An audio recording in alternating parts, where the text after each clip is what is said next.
tennis, cappellini. Da qualche mese pratico speed hiking, quindi escursionismo, ma diciamo passo sostenuto. Oggi siamo a San Giorgio, in provincia di Verona, e il giro che sto per iniziare ci porterà fino al Monte Plische, in mezzo alla Lessinia, quindi dovrebbero essere, se non ricordo male, quasi 18 km, 1400 metri di dislivello positivo e 5 ore di percorso. Facciamo un po' di panoramica in giro per vedere cosa vedo. Questo che vedete è San Giorgio. Lì c'è l'inizio del nostro percorso che si inoltrerà all'interno della valle che vedete qui davanti. Siamo pronti? E allora andiamo!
Guardate che spettacolo!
se non è spettacolare.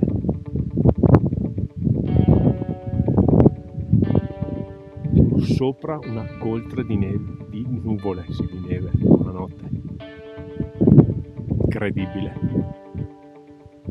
incredibile. Non dovessi tornare a stare qua tutto il giorno.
Allora, l'orologio dice 4 ore e 47 minuti, 18 km.